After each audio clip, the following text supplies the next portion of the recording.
The scars on Natalie Bennett's back had been her most closely guarded secret for 7 years, ever since the night her stepfather's rage had culminated in broken glass and a belt buckle that tore through skin like paper. She lived her life in long-sleeved shirts and high-backed chairs, never letting anyone see the twisted landscape of healed wounds that mapped her spine like a grotesque constellation.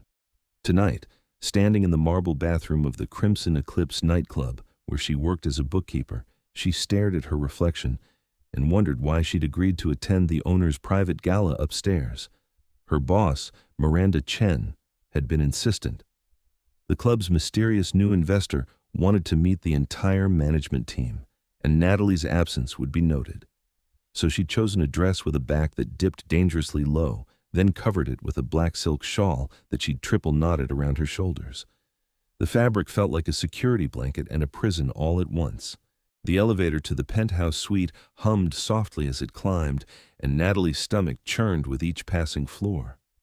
She'd never been to the private levels before. Few had. The Crimson Eclipse was one of Seattle's most exclusive clubs, known for its velvet ropes, astronomical bottle service prices, and clientele that included tech billionaires and foreign dignitaries. But the top 3 floors remained a mystery even to most employees. When the doors opened, Natalie stepped into a world that shouldn't exist in modern Seattle. Crystal chandeliers dripped from vaulted ceilings painted with Renaissance-style frescoes. The floors were polished obsidian that reflected the candlelight flickering from wrought iron sconces. Heavy curtains the color of dried blood framed floor-to-ceiling windows, all of them shuttered despite the late hour. The air smelled of old books, aged wine, and something else she couldn't quite identify, something metallic and ancient. "Miss Bennett?" A man materialized beside her so quickly she gasped. He was tall and impossibly pale, with white hair pulled back in a low ponytail and eyes like chips of Arctic ice. He wore a 3-piece suit that looked hand-tailored in another century. "Please follow me. Lord Xerxes is eager to meet you." Lord Xerxes. The name alone sent a shiver down Natalie's spine, making the scars there ache with phantom pain. She followed the pale man through a maze of corridors lined with portraits of stern-faced individuals who all shared that same alabaster complexion and regal bearing. Every person in the paintings had white or silver hair, regardless of apparent age. They entered a great hall where perhaps 50 people mingled, all of them possessing that same otherworldly pallor. The women wore gowns that belonged in period dramas, the men dressed in modern suits cut with old-world elegance. They moved with a fluid grace that seemed choreographed, and when they turned to look at Natalie, their eyes held an intensity that made her feel like prey. "The human guests are gathered near the refreshments," her pale escort said, gesturing to a corner where Natalie recognized Miranda and several other employees clustered together like sheep in a wolf's den. "But you are requested in the Lord's study. This way." "I don't understand," Natalie said, her voice smaller than she'd intended. "Why me specifically?" The man's lips curved in something that wasn't quite a smile. "Lord Xerxes has his reasons. He always does." They climbed a spiral staircase to a tower room where 2 guards stood at attention, both impossibly beautiful and terrifying in their stillness. The doors they flanked were carved from dark wood and inlaid with silver in patterns that hurt to look at directly. The escort knocked 3 times, and a voice from within called out in a language Natalie didn't recognize. The doors swung open on silent hinges. The study was smaller than she'd expected, more intimate. Bookshelves lined every wall from floor to ceiling, filled with volumes in dozens of languages. A fire crackled in an ornate fireplace despite the mild Seattle weather. And standing before the flames, silhouetted against the dancing light, was the most striking man Natalie had ever seen. He turned as she entered, and she forgot how to breathe. Xerxes Jarek was tall, at least 6.5 feet, with a warrior's build evident even beneath his impeccably tailored black suit. His hair was pure white, falling past his shoulders in a way that should have looked feminine, but instead made him look like an avenging angel. His face was all sharp angles and aristocratic features, with high cheekbones and a strong jaw. But it was his eyes that held her captive crimson red, the color of fresh blood, burning with an intelligence and hunger that transcended human understanding. "Miss Bennett," he said, and his voice was velvet and smoke, accented with something that spoke of centuries past. "I've been waiting to meet you." "I don't know why," Natalie managed. "I'm just the bookkeeper." "You're far more than that." He moved toward her with that same impossible grace she'd noticed in the others, predatory and mesmerizing. "You're the woman who's been stealing from me for 3 months." The bottom dropped out of Natalie's stomach. "What? No, I would never." "Peace." He raised a hand and she fell silent without meaning to. "I know you aren't the thief, but someone has been embezzling funds through very clever manipulation of the accounts you manage. I need your help to find them." Relief and confusion warred in Natalie's chest. "Why not just fire me and hire a forensic accountant?" "Because I already know who's responsible, and I need someone on the inside to help me prove it." Xerxes circled her slowly, and she resisted the urge to turn and keep him in sight. Having him at her back felt dangerous in ways she couldn't articulate. "Miranda Chen has been siphoning money to offshore accounts for months. She's clever, cautious, and she trusts you. If you agree to help me, I can catch her in the act." "Miranda?" Natalie shook her head. "That's impossible. She hired me when no one else would. She's been nothing but kind." "She hired you because your lack of formal credentials made you seem controllable. Easy to blame if anything was discovered." He completed his circuit and stood before her again, those red eyes boring into hers. "I've lived for 800 years, Miss Bennett. I've survived wars, plagues, and the rise and fall of empires. I know a predator when I see one, and Miranda Chen is predator in lamb's clothing." 800 years. The words hung in the air between them like a confession. Natalie looked at his pale skin, his white hair, those inhuman eyes. The pieces clicked together in her mind with the logic of a nightmare. "You're a vampire," she whispered. "I am the vampire," Xerxes corrected, and there was no arrogance in the statement, only fact. "Xerxes Jarek, first king of the Crimson Court, lord of the Western Territories, and very inconvenienced by embezzlement." He tilted his head, studying her. "You're not screaming or running. Interesting. Would screaming help?" "Not remotely." Natalie laughed, a slightly hysterical sound that bubbled up from her chest. "Then I might as well listen. What do you want me to do?"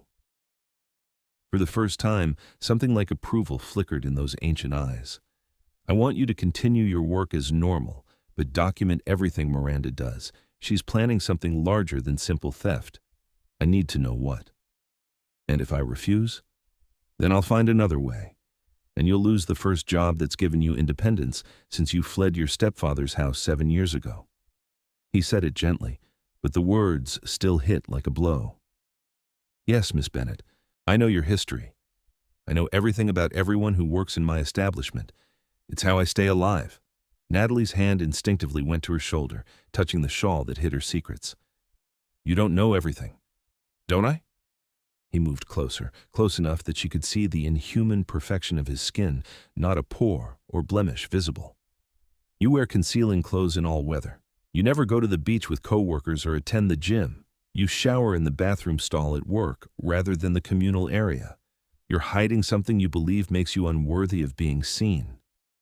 Anger flared hot in Natalie's chest, burning away the fear.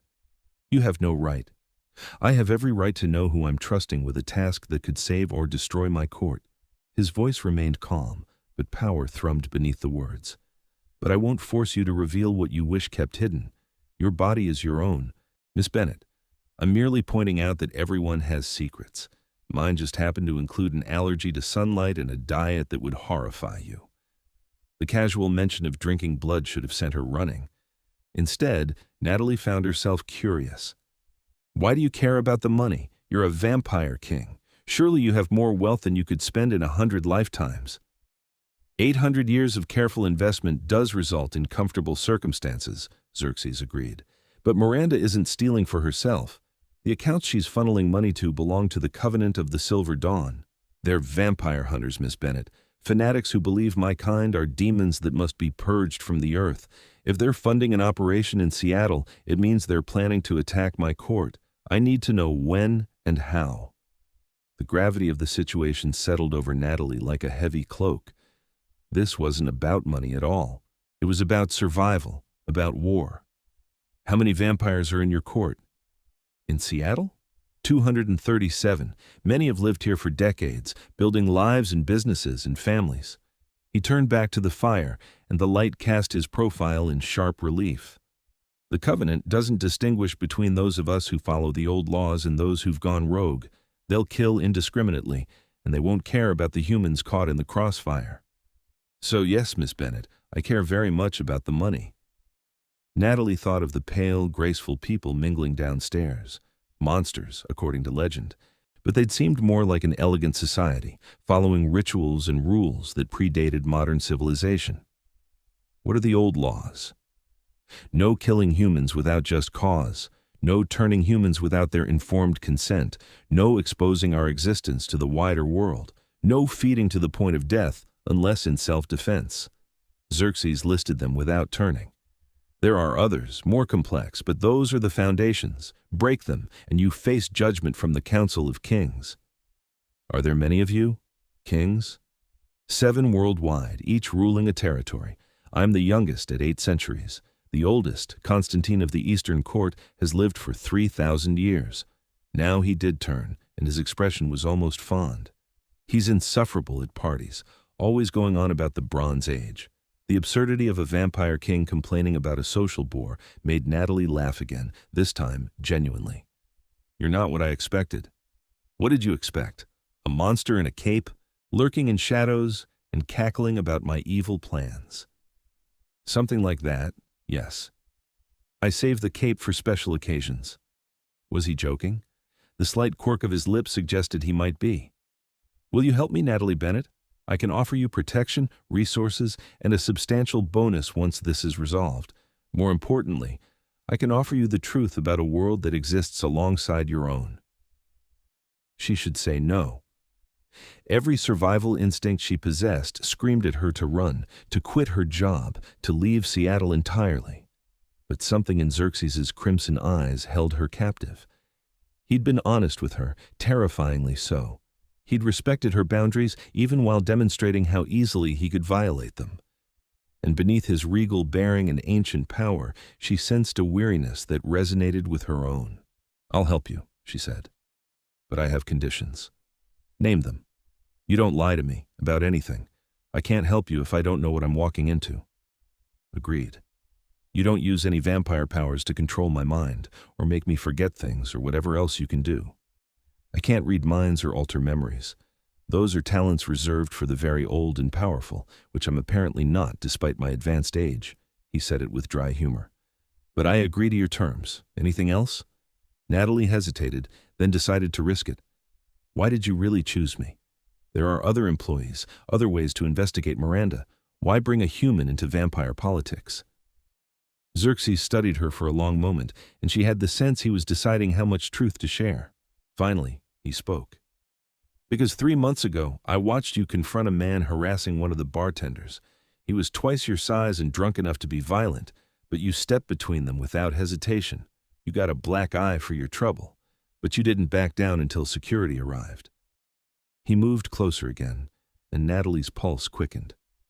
Courage isn't the absence of fear, Miss Bennett. It's acting despite terror. I need someone with that kind of strength.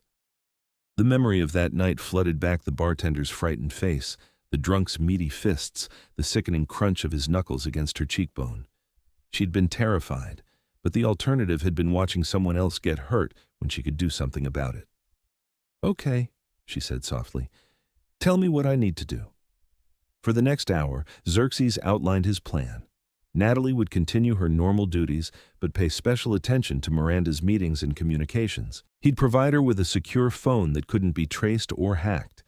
Twice a week, she'd report directly to him in the penthouse. Under no circumstances was she to confront Miranda or put herself at direct risk. The Covenant's hunters are human, but they're highly trained and utterly ruthless, Xerxes warned.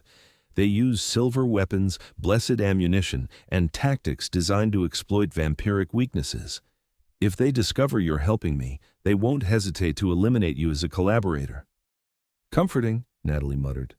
I don't deal in comfort. I deal in survival. He pulled a business card from his jacket and handed it to her. It was black with silver lettering, containing only a phone number. This reaches me directly, day or night. If you're in danger, call, I'll come. Even during the day, I thought sunlight was lethal. It is, but there are ways to travel protected, and I've endured worse than burns for the sake of my court. He said it matter-of-factly, and Natalie wondered what kind of horrors an 800-year-old vampire king had survived. Now, we should return to the gala before your absence is noted. Stay close to me for the remainder of the evening. Let Miranda see that you have my attention. Won't that make her suspicious? It will make her jealous, which is different. Miranda Chen covets power and proximity to it. Seeing you gain what she desires will distract her, make her sloppy. Xerxes offered his arm with old-fashioned formality. Shall we? Natalie took his arm and tried to ignore the coolness of his skin through the fabric of his suit. He was dead, technically, an animated corpse sustained by blood magic and the mysterious forces that created vampires. She should be repulsed. Instead, she felt an electric thrill at the contact, her body responding to the danger and allure he represented. The gala had grown more crowded in their absence. Humans and vampires mingled now, though the division between species remained obvious. The humans laughed too loudly and drank too quickly, nervous energy rolling off them in waves. The vampires watched with patient, predatory attention, like cats studying birds through a window. Miranda spotted them immediately, her carefully maintained composure slipping for just a moment. Her eyes narrowed as she took in Natalie's position on Xerxes' arm, and something cold and calculating flickered across her face before the professional smile returned. "Lord Xerxes," Miranda said, gliding over with a champagne flute in hand. "I see you've met my protégé. I hope Natalie hasn't been boring you with spreadsheets and fiscal responsibility." "On the contrary, Miss Bennett has proven quite fascinating." Xerxes' tone was pleasant, but somehow mocking. "I've decided to take a more active role in the day-to-day operations of the club. Natalie will be coordinating directly with me on all financial matters going forward." The champagne flute in Miranda's hand trembled slightly. "That's very generous of your time, my lord, but surely unnecessary. I've been managing the accounts for 5 years without incident. And you've done admirable work, but the club's expansion requires a level of oversight that demands my personal attention." He smiled, and it was all teeth. "I'm sure you understand. After all, one can never be too careful with money." It was a message wrapped in courtesy, and Miranda received it loud and clear. Her smile became strained. "Of course, my lord. Whatever you think best." As Miranda retreated, Natalie whispered, "You just painted a target on my back." "I painted a target on mine and placed you behind it," Xerxes corrected. "Miranda now believes I suspect her, which is true. But she also believes I'm using you as an auditor, which means any move she makes against you is a move against me. She's ambitious, not suicidal. Unless the covenant promises her protection. Now you're thinking like a strategist." He guided her toward the refreshment table, which featured an impressive spread of hors d'oeuvres and an entire section dedicated to wine. "Eat something, you're trembling." Natalie hadn't realized she was shaking until he mentioned it. Adrenaline was flooding her system, making her hands unsteady as she reached for a plate. She selected cheese and crackers without really seeing them, her mind spinning with the implications of what she'd agreed to. "I've never done anything like this before," she admitted quietly. "I'm an accountant, not a spy. Fear is appropriate. It will keep you cautious." Xerxes plucked a wine glass from a passing server's tray and handed it to her. "But don't let it paralyze you. You're stronger than you believe, Natalie Bennett. I wouldn't have chosen you otherwise." The use of her first name sent an unexpected warmth through her chest. She sipped the wine to cover her confusion and nearly choked. It was the best wine she'd ever tasted, complex and rich in ways that made her gas station purchases seem like vinegar. "Chateau Margaux, 1787, Xerxes said, noticing her reaction. "I acquired several cases before the French Revolution made such things difficult to obtain." "You're drinking wine that's older than America." "I've drunk wine older than Christianity. This is actually quite young and sprightly." He didn't drink himself, she noticed. None of the vampires did, though they went through the motions of holding glasses and making toasts. "We can consume food and drink, but it provides no sustenance. Blood is the only thing that truly nourishes." "Where do you get it?" "The blood?" Natalie asked, then immediately regretted the question. Sorry, that's probably too personal. It's practical. We have donors, humans who provide blood voluntarily in exchange for payment and certain benefits. A pint every 2 weeks is enough to sustain an average vampire, and we pay well enough that our donors are quite comfortable. He tilted his head. Did you think we were stalking the streets and preying on innocents? I don't know what I thought. Until an hour ago, vampires were fiction. And now you're standing in a room with 200 of us, drinking priceless wine and discussing blood donations. Your ability to adapt is remarkable. Before Natalie could respond, a commotion near the entrance drew everyone's attention. A vampire had entered, younger looking than most, with wild white hair and eyes like silver coins. Blood stained his shirt and his hands were trembling. Xerxes was across the room before Natalie could blink, moving with that impossible speed. She followed more slowly, arriving in time to hear the young vampire's breathless report. The safe house on Mercer Street was attacked. Hunters with silver and UV grenades. We lost 4, maybe 5. Theron stayed behind to cover the evacuation. The young vampire's voice broke. He told me to run, to warn you. They're coming, my lord. The Covenant is already here. The room erupted in controlled chaos. Vampires moved with sudden purpose, some heading for exits, while others clustered around Xerxes, all speaking at once. The human guests were quickly ushered away by pale attendants, including Miranda, who shot one last poisonous look at Natalie before being escorted out. Xerxes raised his hand, and silence fell instantly. How many hunters? At least 20. Military trained, coordinated. They knew about the safe house, knew how many of us would be there. The young vampire wiped blood from his face, someone else's blood. Someone told them where to strike. Every vampire in the room turned to look at the now empty space where Miranda had been standing. Xerxes' expression remained calm, but Natalie felt the rage radiating off him like heat from a furnace. Gabriel, he said to the pale man who'd first escorted Natalie, take a strike team to Mercer Street. If Theron still lives, bring him home. Kill any hunters you find, but take at least one alive for questioning. I want to know who's funding them and what else they have planned. Gabriel bowed and departed with a dozen others. Xerxes turned to the remaining vampires. Lockdown protocol. No one travels alone. No one leaves court territory without permission. Double the guards on all safe houses and notify the Council of Kings that the Covenant has moved against us. What about the human? Someone called out, and Natalie realized they meant her. She stays with me, Xerxes said flatly. Miranda will have warned the Covenant by now that Natalie is under my protection. They'll target her to draw me out or to punish me for involving a human. She's safest here. I need to go home, Natalie protested. My apartment, my things, are already being collected by my people. You'll stay in the tower under guard until this is resolved. His tone brooked no argument.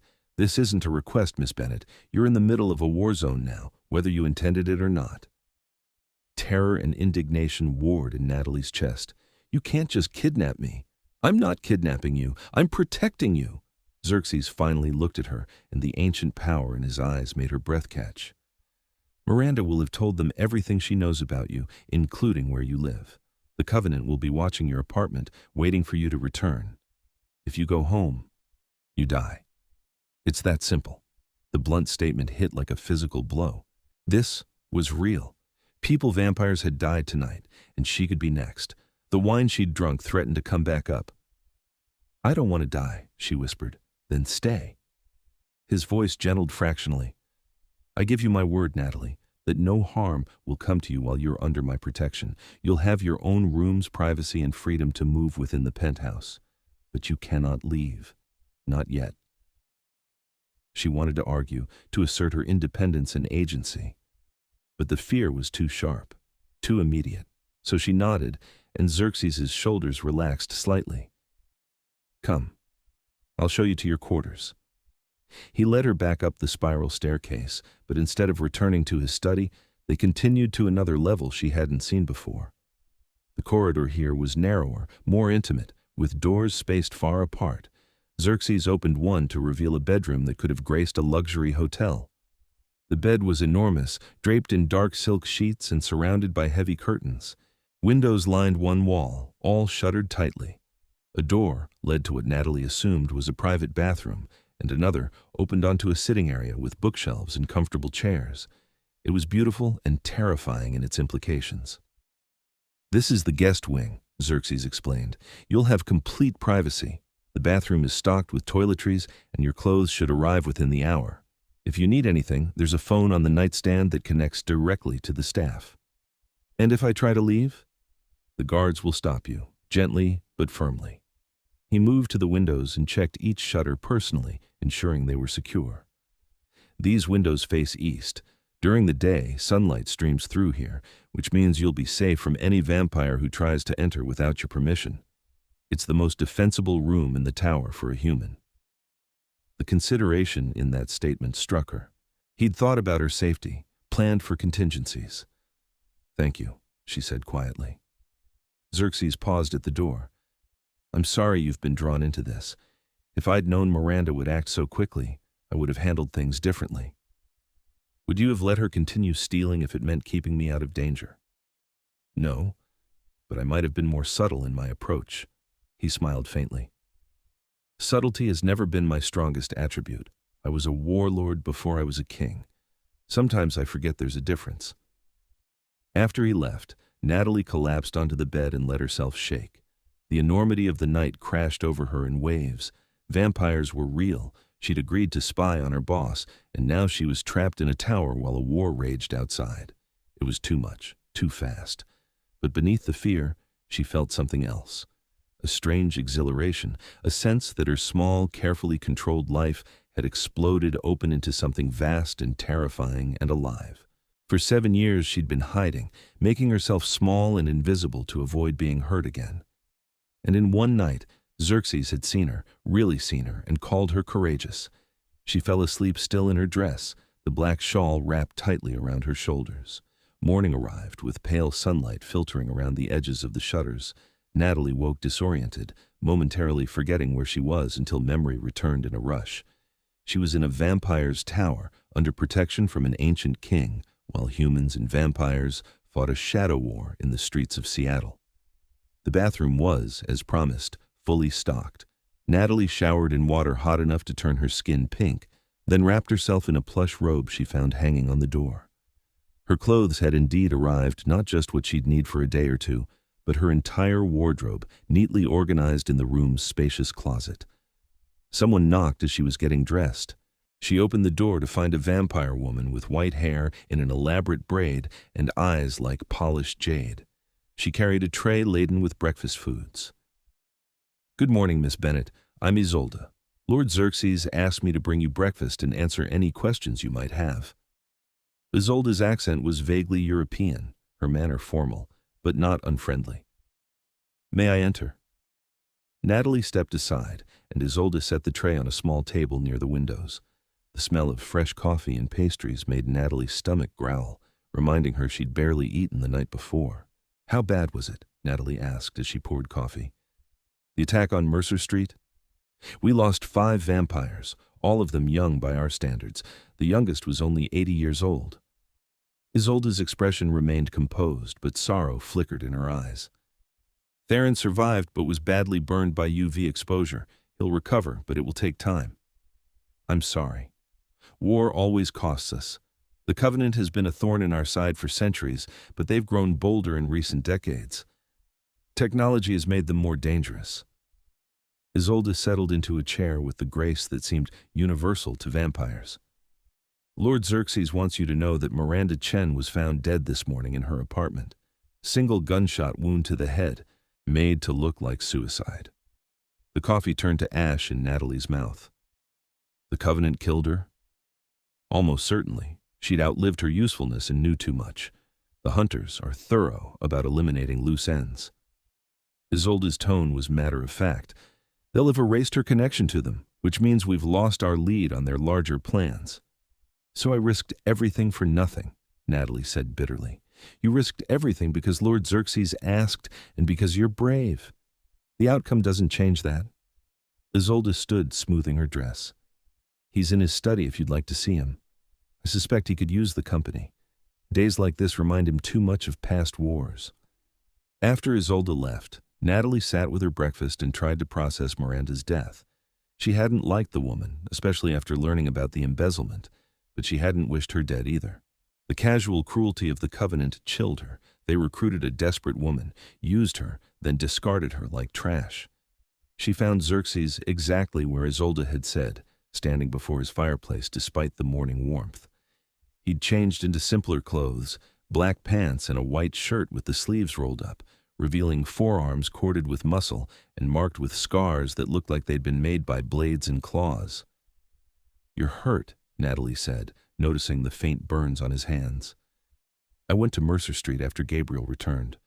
Wanted to see the damage myself."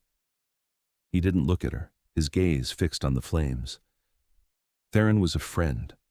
One of the first vampires I turned after I became king. Seeing him burned and broken because I failed to protect him." He trailed off. Natalie moved closer, drawn by the raw pain in his voice. "Isolde said he'll recover." "Physically, yes, but trauma leaves scars that go deeper than flesh." Finally, he turned to face her. "How are you holding up? I know this isn't what you signed up for." "I'm terrified and angry and confused," she admitted, "but I'm also here and I want to help. Miranda's death means the Covenant is in Seattle, and they're not leaving until they've killed as many of you as possible, right? That's their pattern. They strike hard and fast, targeting safe houses and known vampire gathering places. They'll use silver bullets, UV weapons, and religious artifacts they believe have power." Xerxes' jaw tightened. "We're hunting them in return, of course, but they're good at hiding, and they have the advantage of daylight. What if I helped? I'm human. I can move during the day, go places you can't." "Absolutely not."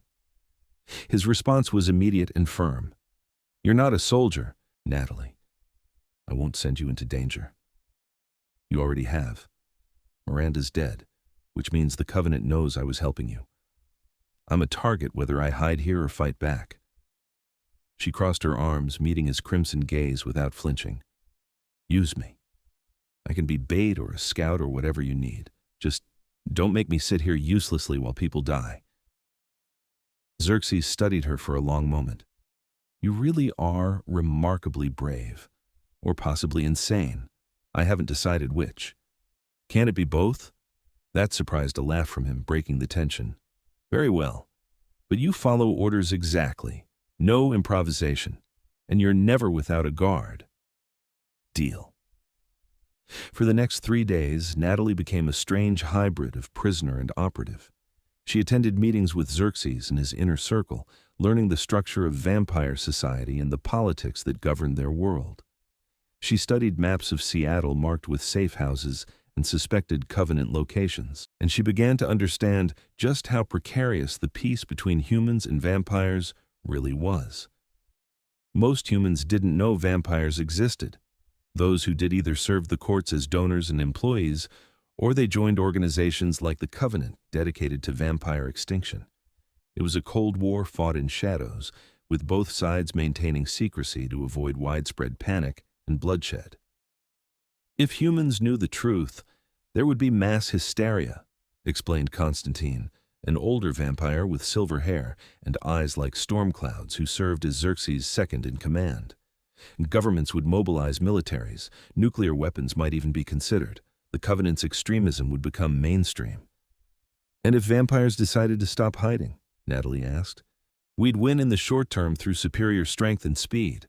But humanity has numbers and technology. Eventually, they'd develop weapons that could kill us efficiently.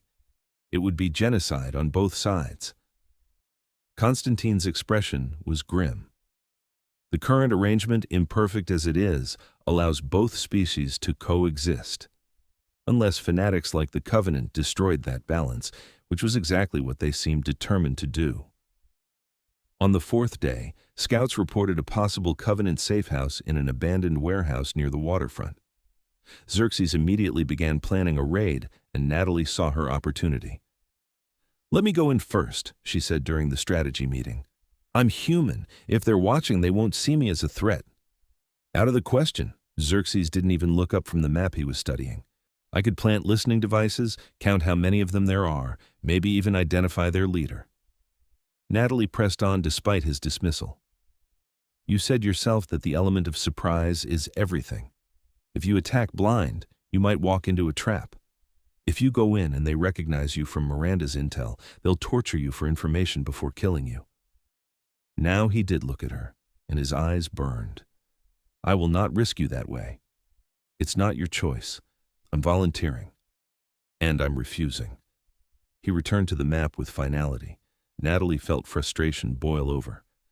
"You said I was brave, that you chose me because I didn't back down even when I was terrified. Was that a lie? Or did you only mean it when my courage was convenient for you?" The room went silent. The other vampires present, Constantine, Gabriel, Isolde, and several others, exchanged glances but said nothing. Xerxes' hands gripped the edge of the table hard enough that the wood creaked. "Everyone out," he said quietly. They left quickly, and Natalie found herself alone with an 800-year-old vampire king who looked ready to either kiss her or throttle her. Possibly both. "You dare question my integrity?"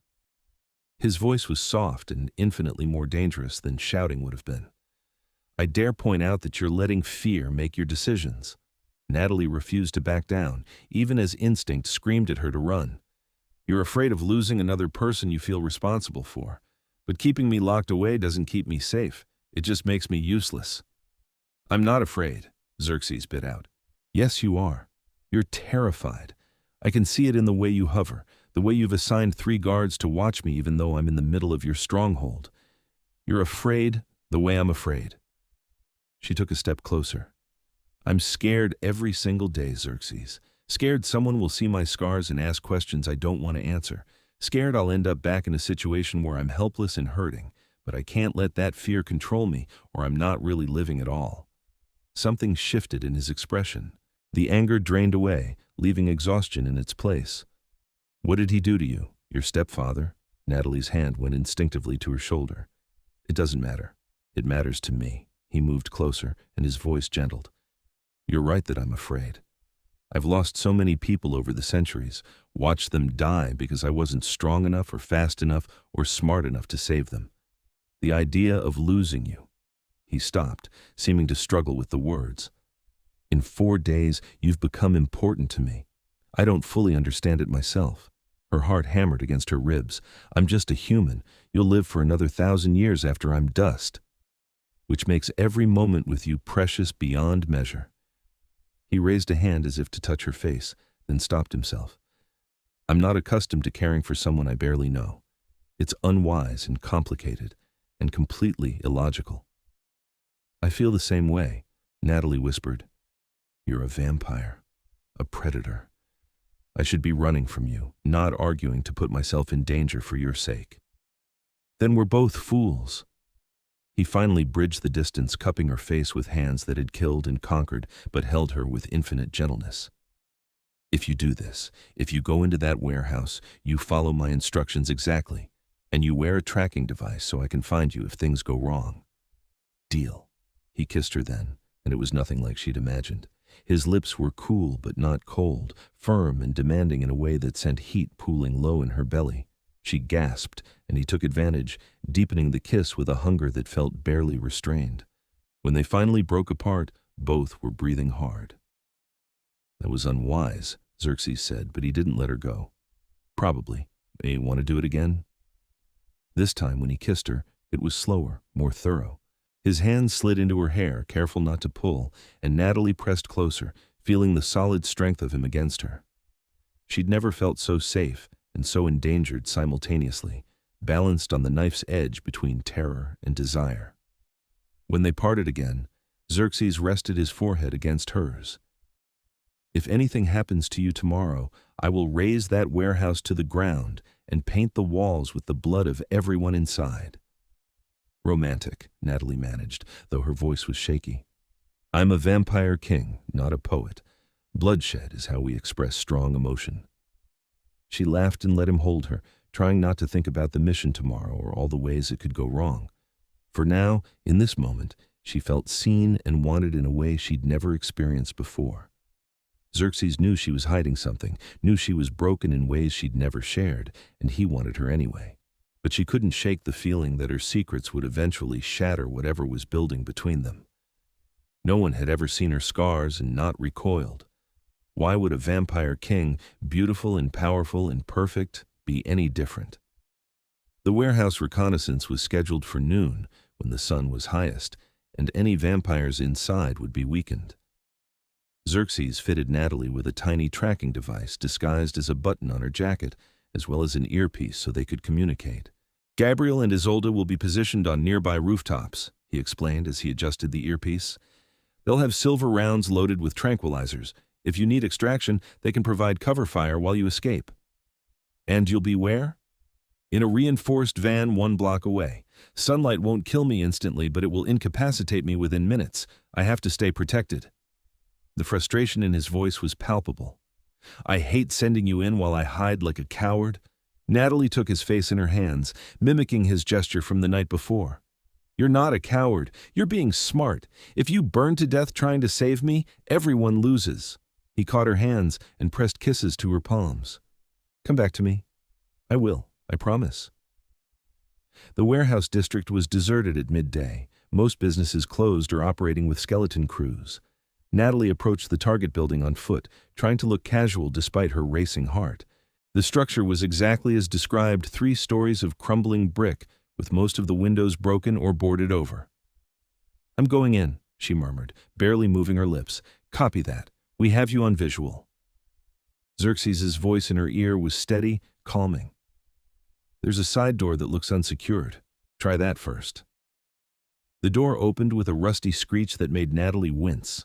Inside, the warehouse was dim and musty, filled with old crates and decades of accumulated debris.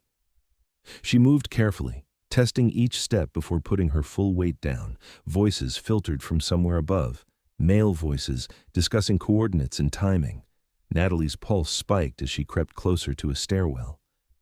She pulled out the phone Xerxes had given her and started recording, holding it toward the voices. The safe house on Cherry Street is confirmed for tomorrow night. 15 targets, all low-level court members. Should be an easy hit. What about the king? Still holed up in the Crimson Eclipse. We can't get to him directly, but we can bleed his court dry. Once he's isolated and desperate, we'll use the girl as bait. Natalie's blood ran cold. They were talking about her. Are we sure she's important to him? Could just be a disposable pawn. Miranda said the king looked at her like she mattered. That's enough. We grab her, threaten to kill her slowly, and Xerxes will come running into the sunlight if he has to. No vampire can resist the chance to play hero for their pet human. Anger overrode Natalie's fear. She climbed the stairs quietly, determined to see these men who spoke so casually about slaughter and torture. The second floor was more intact, divided into makeshift offices and sleeping quarters. Through a gap in one door, she could see 4 men clustered around a table covered with maps and weapons. They were younger than she'd expected, probably in their 20s or early 30s. Clean-cut and fit, they could have been soldiers or police officers. Nothing about them screamed fanatic killer until you saw the silver-plated knives and UV grenades carefully organized on the table. Got it, she breathed into the mic. 4 targets, heavily armed. I'm sending you the audio now. Good work. Extract now, same way you came in. But as Natalie turned to leave, her foot caught on a loose board. The resulting crack echoed through the warehouse like a gunshot. Downstairs, the voices stopped. Someone's here. Natalie ran. She made it halfway down the stairs before hands grabbed her jacket and yanked her back. She fought, using every self-defense move she'd learned in the classes she'd taken after escaping her stepfather. Her elbow connected with someone's face, and she heard a satisfying crunch of cartilage. But then more hands were on her, dragging her up the stairs.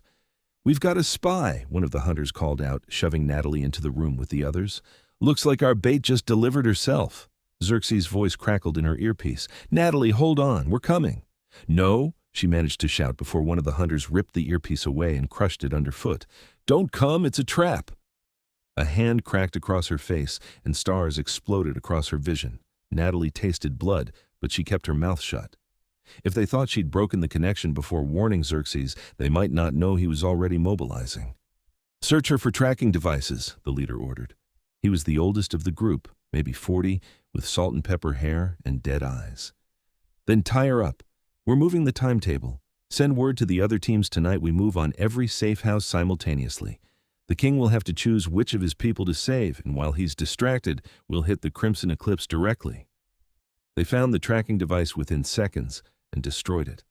Natalie was dragged to a chair and bound with zip ties that cut into her wrists.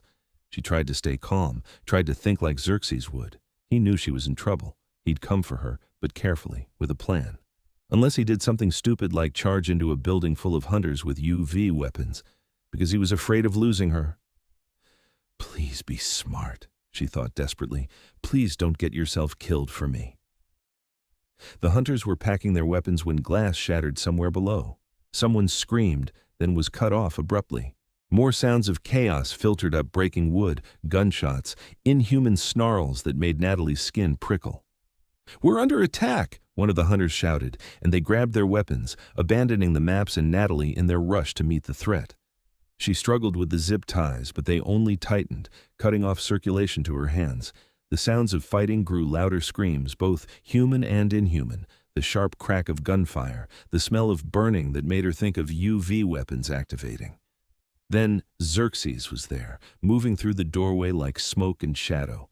His white hair was disheveled, his shirt torn and smoking in places where UV weapons had grazed him. Blood, probably not his own, spattered his hands and face. He looked like an avenging angel, and death incarnate all at once. Natalie. Her name on his lips sounded like a prayer and a curse. He was beside her in an instant, snapping the zip ties with his bare hands. "Are you hurt?" "I'm fine. You shouldn't be here. They have UV grenades." "I don't care what they have." He pulled her to her feet, checking her over with hands that trembled slightly. "You're bleeding." "Just a split lip. Xerxes, they're planning to attack all the safe houses tonight. They think you'll spread your forces thin, and then they'll hit the Crimson Eclipse directly." His eyes blazed with unholy light. "Then we'll be waiting. Come, we need to leave before reinforcements arrive." He swept her into his arms and carried her at inhuman speed through the warehouse. Bodies littered the stairs, hunters who'd tried to stop the vampire assault and failed. Gabriel and Isolde flanked them as they emerged into the afternoon sunlight, and Natalie felt Xerxes' arms tighten around her as the sun hit his exposed skin. He was burning. "Put me down! I can run! Not fast enough!"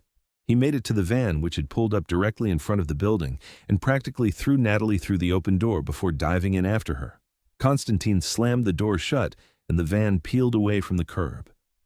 In the dim interior, Natalie could see the damage the sunlight had done. Xerxes' hands and face were red and blistering, the skin already starting to peel. He was breathing hard, and when he met her eyes, she saw pain he couldn't fully hide. "You're hurt because of me," she whispered. "I'm hurt because I ran through sunlight? That was my choice?" He caught her hand with his burned one, seemingly uncaring of the pain. "You kept your promise. You came back to me. They were going to use me as bait. They knew you'd come for me." "Of course I would. Did you doubt it?" "I thought you'd be smarter than to charge into a trap." "I am many things, Natalie Bennett. Smart has never been high on the list." His thumb rubbed circles on her palm despite the raw state of his skin. "Gabriel, status report?" "All 4 hunters neutralized, 2 alive for questioning, as requested. Warehouse secured and ready for demolition once we extract the intelligence." Gabriel glanced back from the front passenger seat. "Constantine has already warned the safe houses about tonight's attack. They're reinforcing defenses now." "Good. Cancel the dispersal plan. We keep everyone at the Crimson Eclipse and turn it into a fortress. Let the Covenant come to us. We'll be ready." The conviction in his voice should have been reassuring, but Natalie couldn't shake the feeling that they were still missing something. The hunters had seemed too confident, even before they knew she'd overheard their plans. Like the safe house attacks were never the real goal. "What if the safe houses are a diversion?" she asked slowly. "What if they want you to consolidate everyone in one place because their real target is the Crimson Eclipse?" Xerxes went very still. "Go on." "They knew I'd overheard their plans. They didn't even try to stop me from using my phone. What if they wanted me to report back?" She thought through the logistics, remembering Miranda's embezzlement. How much money did Miranda steal in total? Nearly $2 million over 3 months. That's enough to buy serious military hardware, UV bombs, maybe even something worse. Natalie's throat went dry. "What kills vampires fastest besides sunlight?" "Fire," Constantine said quietly. "Fire destroys us completely, leaves nothing to regenerate from." What if they're planning to burn the Crimson Eclipse to the ground with everyone inside? The van swerved as Constantine jerked the wheel, pulling over to the curb. He and Xerxes exchanged a look, and whatever passed between them made Xerxes go pale, paler than usual. "We need to evacuate now," Xerxes said.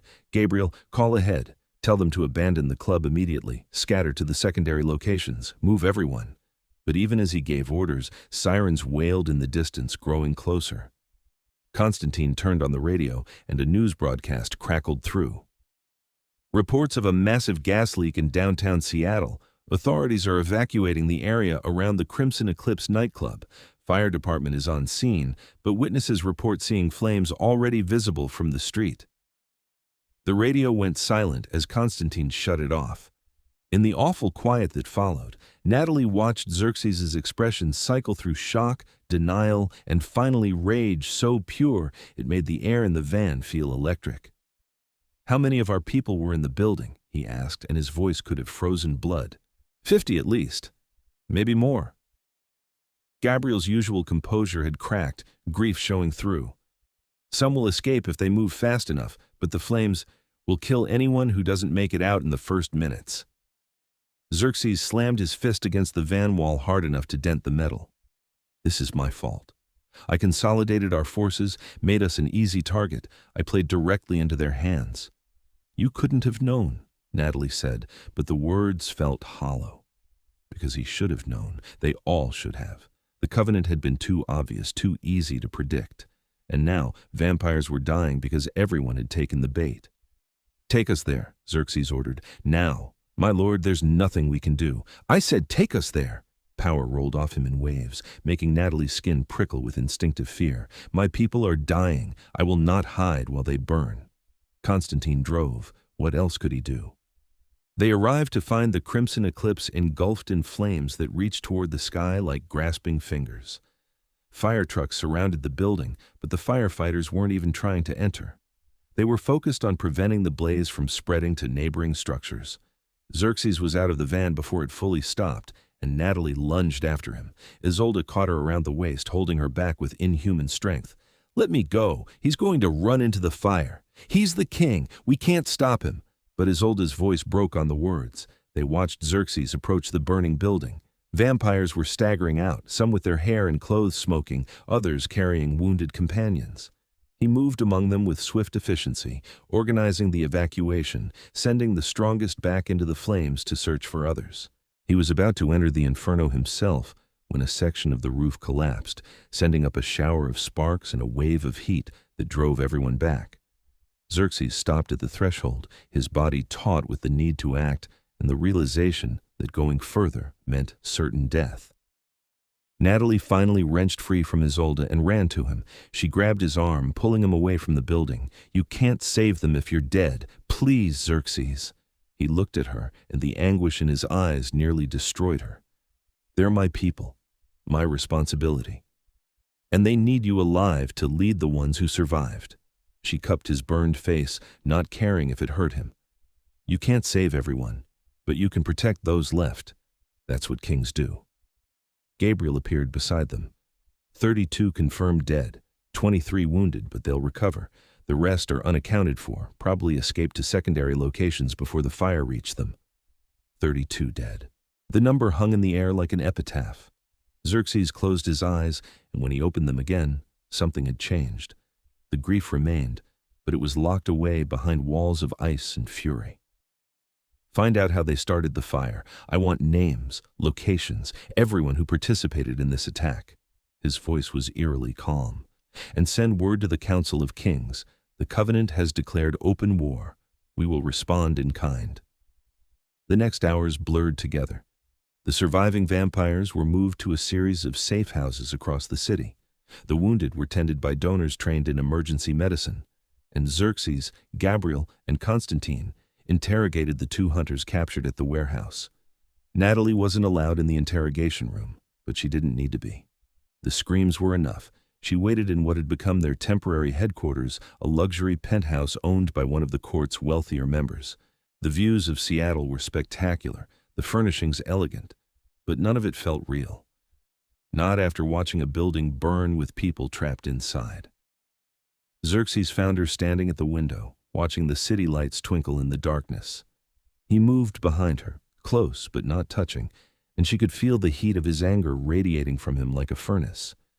"They talked," he said quietly. "The hunters. They gave us everything, the location of their main base, the names of their leaders, the source of their funding. By this time tomorrow, the Covenant's presence in Seattle will be eradicated." "Will that bring back the 32 who died?" "No, but it will prevent future deaths, and it will send a message that attacking my court has consequences." Natalie turned to face him. The burns on his face had healed, vampire regeneration doing its work, but his eyes still held that terrible emptiness. "I'm sorry. This is my fault. If I'd been smarter at the warehouse, if I'd seen through their plan, if you'd done anything differently, you'd be dead. They would have killed you the moment they realized you'd discovered their true target." He finally touched her, his hand settling on her shoulders. "You saved lives today, Natalie. The warning you gave allowed some vampires to evacuate before the fire spread. Without you, we might have lost everyone." "It doesn't feel like saving lives. It feels like I helped murder 32 people. Welcome to war. Nothing about it feels good, even when you win." He pulled her closer, resting his chin on top of her head. "I'm pulling you out.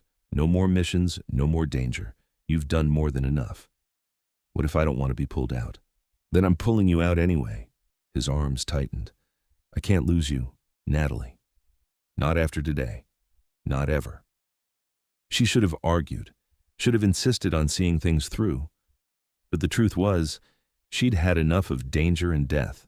She wanted safety, wanted peace, wanted to curl up in Xerxes' arms and forget the world existed.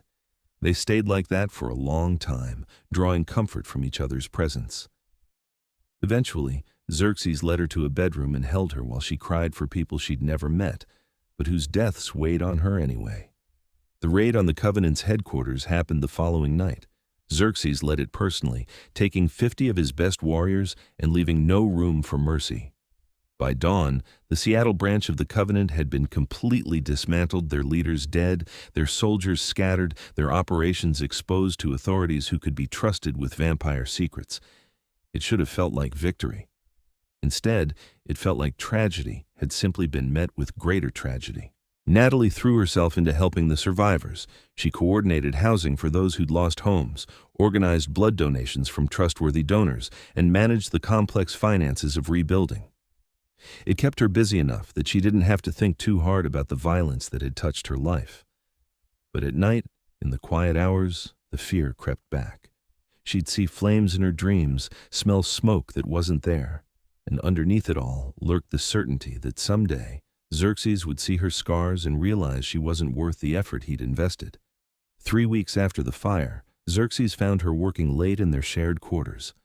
The penthouse had become their permanent residence, safer than rebuilding the Crimson Eclipse, at least for now. "You haven't slept in 2 days," he said, leaning against the doorframe. "There's too much to do." "There's always too much to do. That's the nature of leadership." He crossed to her desk and gently closed her laptop. "Talk to me, Natalie. You've been pulling away since the fire." "I haven't." "Don't lie to me. We promised honesty." He knelt beside her chair, taking her hands in his. "What's wrong?" Everything and nothing. How could she explain that she felt like an imposter, playing at being strong while fear ate her from the inside? That she was waiting for the moment he'd see the truth of her and walk away? "I don't belong in your world," she said finally. "I'm just a human who got caught up in vampire politics. Eventually you'll realize that and move on." "Is that what you think? That you're temporary?" Xerxes laughed, but there was no humor in it. "Natalie, you're the first person in centuries who's made me feel alive. You challenge me, surprise me, make me want to be better than I am. How could that ever be temporary?" "Because I'm broken." The words came out small and ashamed. "You just don't know how broken yet." "Show me." Her breath caught. "What?" "Show me what you're hiding. Let me see these scars you're so afraid of." He squeezed her hands gently. "I've seen horrors beyond imagination, Natalie. Walked battlefields carpeted in bodies, watched cities burn, committed acts I'll never forgive myself for.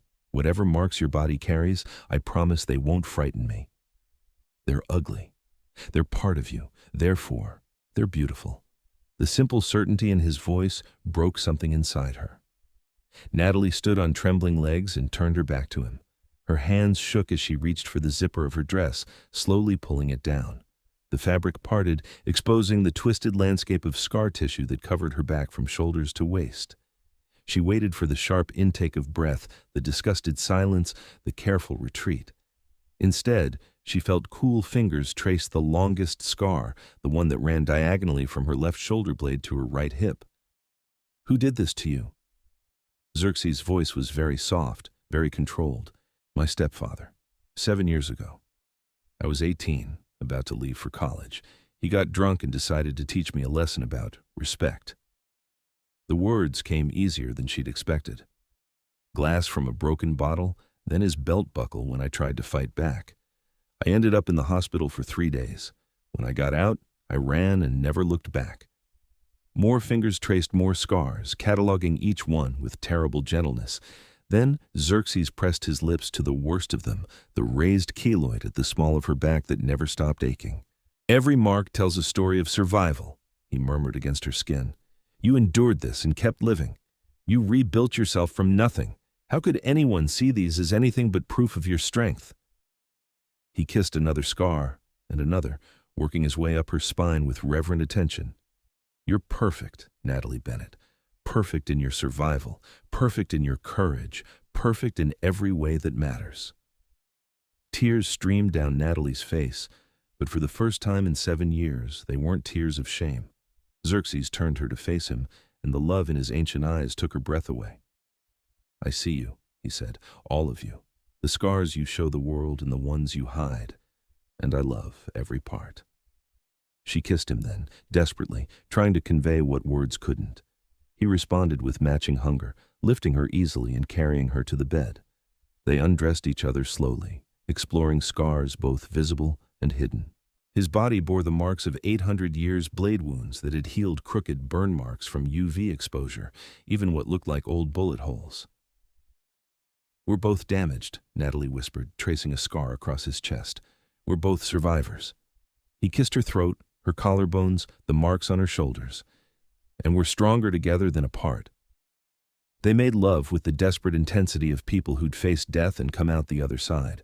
Xerxes was careful of her scars, gentle despite his strength, worshipping her body with hands and mouth until Natalie forgot every moment of pain her skin had ever known.